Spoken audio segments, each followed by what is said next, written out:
पाकिस्तान पर टीटीपी का कब्जा होने से कोई भी नहीं रोक सकता, क्योंकि टीटीपी के हाथ अमेरिका का ऐसा हथियार लग गया है कि जो पलक झपकते ही किसी भी जंग का रुख बदल सकता है। रूस यूक्रेन जंग में यह हथियार अपना कमाल दिखा चुका है।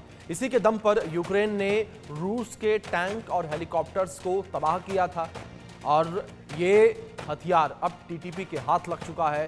और किस तरह से ये हथियार टीटीपी के हाथ लगे और किस तरीके से पाकिस्तान के लिए ये बड़ा खतरा बनने जा रहा है, इसी को लेकर हम बातचीत करेंगे। कुछ खास मेहमान भी हमारे साथ जुड़ेंगे, उनसे हम चर्चा करेंगे कि किस तरीके से ये हथियार जो है टीटीपी के हाथ लगा है और हथियार टीटीपी के हाथ लगने के बाद जो पाकिस्तान की चिंताएं हैं वो किस तरीके से बढ़ती इस वक्त नजर आ रही हैं और किस तरीके से पाकिस्तान के ऊपर इसका इस्तेमाल टीटीपी के लड़ाकों के द्वारा किया जाएगा, क्योंकि लगातार टीटीपी जो है वो पाकिस्तान से नाराज नजर आ रहा है। लगातार टीटीपी के द्वारा पाकिस्तान पर, पाकिस्तानी आर्मी पर हमले देखने को मिल रहे हैं। टीटीपी के लड़ाके पाकिस्तानी आर्मी की जो चौकियां हैं, पाकिस्तानी सेना के जवानों की जो चौकियां हैं, उन चौकियों पर लगातार कब्जा कर रहे हैं। और बड़ी बात यहां पर यह है कि जो पाकिस्तानी सेना के जवान हैं वो टीटीपी के लड़ाकों को देखकर डरते भागते नजर आ रहे हैं। तो ऐसे में ये बड़ा कह सकते हैं कि हथियार लगा है ये टीटीपी के जो लड़ाके हैं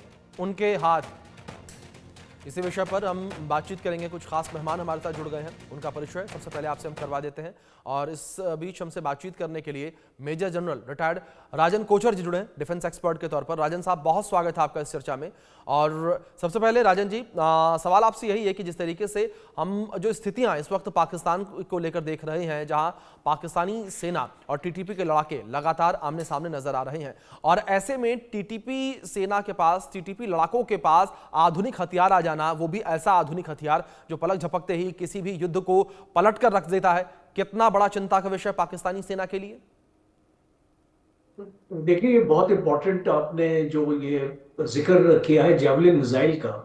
जी अब आप जो जानकारी है हमको, जब यूएस की फोर्सेस ने अफगानिस्तान को छोड़ा था तो काफी हथियार यहाँ पे तालिबान के लिए छोड़ गए थे वो, और वो एक डिजाइन के साथ था। देखिए, यूनाइटेड स्टेट्स कभी भी ऐसी कोई चीज नहीं करता है जिसकी कोई उनको फ्यूचर स्ट्रेटजी नजर नहीं आती। और हमको ऐसा लगा कि अमेरिका ने अब तो जल्दबाजी में ये हथियार यहाँ पे छोड़ दिए, वो ऐसी बात नहीं थी। वो एक पर्पस के लिए छोड़े गए थे। तो according to information 100 javelin missile launchers छोड़ के गए थे ये। तो इसकी ये अगर आप जेवलिन की बात करें और अगर ये तहरीक तालिबान पाकिस्तान के हाथ में लग गया है तो ये एक बहुत मेजर इसको वेपन सिस्टम है जो पाकिस्तान आर्मी को चुनौती दे सकता है। और मैं इसको क्यों ये बोलता हूं, क्योंकि हमने यूक्रेन की लड़ाई में देखा कि किस तरीके से यूक्रेन आर्मी ने रशियन टैंक्स को नष्ट किया था, और खासतौर पे T-72 और T-90 टैंक्स जो रशियन आर्मी के थे उनको इस नष्ट किया था। इस मिसाइल जो है ये एक शोल्डर फायर मिसाइल है। इसको एक आदमी फायर कर सकता है और इसको हम बोलते हैं फायर एंड फॉरगेट। इसका मतलब कि एक बार आपने फायर कर दिया और ये टारगेट के ऊपर लॉक ऑन हो गया, उसके बाद आपको कुछ करने की जरूरत नहीं है। आप अपनी पोजीशन को बदली कर देते हैं सो दैट दुश्मन आपके ऊपर वार ना कर सके।